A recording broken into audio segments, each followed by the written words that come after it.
ఓం నమః శివాయ. ఓం నమో నారాయణాయ. కర్మ నివారణ నరదృష్టి నివారణ కాళభైరవాయై నమో నమః. ఓం కాళకాలాయ విద్మహే కాళాతీతాయ ధీమహి తన్నో నరదృష్టి నివారణ కాళభైరవ ప్రచోదయాతు. హరి ఓం. మా ఛానల్కి స్వాగతం.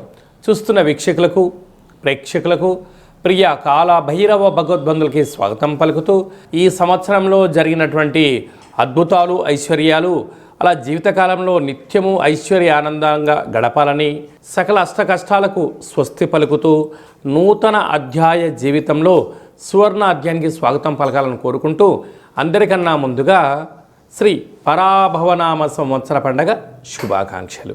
ద్వాదశ రాశుల్లో గ్రహ గమనాలు వీక్షింపచేద్దాం.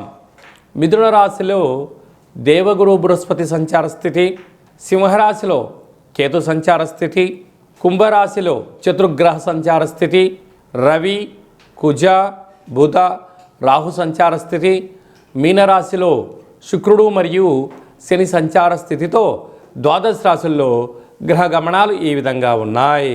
మీనరాశి వారికి ఒకవైపు ఏలనాటి శని మధ్యమ సంచార స్థితి, వ్యయంలో ఏడాది తర్వాత చతుర్గ్రహ సంచార స్థితి, గ్రహణకాల సమయంలో దోషం లేకపోయినను గ్రహయోగాన్ని ఎలా పొందాలో ఈ వీడియోలో సవివరంగా సంపూర్ణంగా తెలుసుకుందాం. మీనరాశిలో ఏ నక్షత్రాలు వస్తాయి అనగా, పూర్వాభాద్ర నక్షత్రంలోని చివరి పాదం 4వ పాదము, ఉత్తరాభాద్ర నక్షత్రంలోని 4 పాదాలు, రేవతి నక్షత్రంలోని 4 పాదాలు కలిపితే మీనరాశి. రాశాధిపతి దేవగురు బృహస్పతి.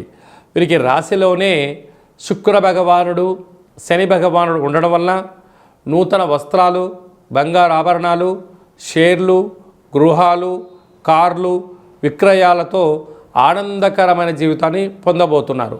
అర్ధాష్టమ గురుడు ఉండడం వల్ల వృత్తులలో, ఉద్యోగాలలో, వ్యాపారంలో స్వల్పమైన ఆటంకాలు ఉండినను వీటిని మనోధైర్యం చేత, ఆత్మస్థైర్యం చేత, భగవత్ ఆరాధన చేత, ఓర్పు నేర్పు చేత నెట్టుకపోగలిగితే మీకన్నా అదృష్టవంతులు ఎవరు లేరు అని చెప్పి కూడా గమనించాలి. అదే కాకుండా విశేషంగా వీరికి 6వ స్థానంలో కేతు సంచార స్థితి, అక్కడే గ్రహణ సంచార స్థితి ఉన్నప్పుడు వీరికి గ్రహణకాల సమయంలో దోషం లేదు. అయినను గ్రహణకాల సమయంలో పట్టు స్థానము, విడుపు స్థానము, తదనంతరము దేవతా దర్శనం చేయడం వలన వీరికి యోగం కలుగుతుందని చెప్పి గమనించాలి. వ్యయంలో ఎన్నడూ లేని విధంగా ఆత్మకారకుడు రవి, రుణరోగ శత్రుకారకుడు కుజుడు, కుజదోషము, అక్కడే బుధుడు బుద్ధి భగవానుడు, వాస్తు నరదృష్టికారకుడు రాహు సంచారం చేయడం వలన వ్యయంలో చతుర్గ్రహాలు ఉన్నప్పుడు కుజదోషంతో కూడుకున్న గ్రహాలు అవడం వలన అప్పులు ఇవ్వద్దు, అప్పులు తెచ్చుకోవద్దు.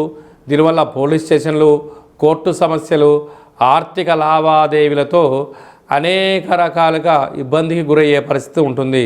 కనుక ఇలాంటి కాల సమయంలో సంవత్సరంలో చివరార్ధ అష్టమి తిథి అవడం వలన కూష్మాణ దీపాన్ని వెలిగించి పూజ చేసి దానము చేయడం వలన దోషం తొలగి ఐశ్వర్యం కలుగుతుందని చెప్పి గమనించగలగాలి.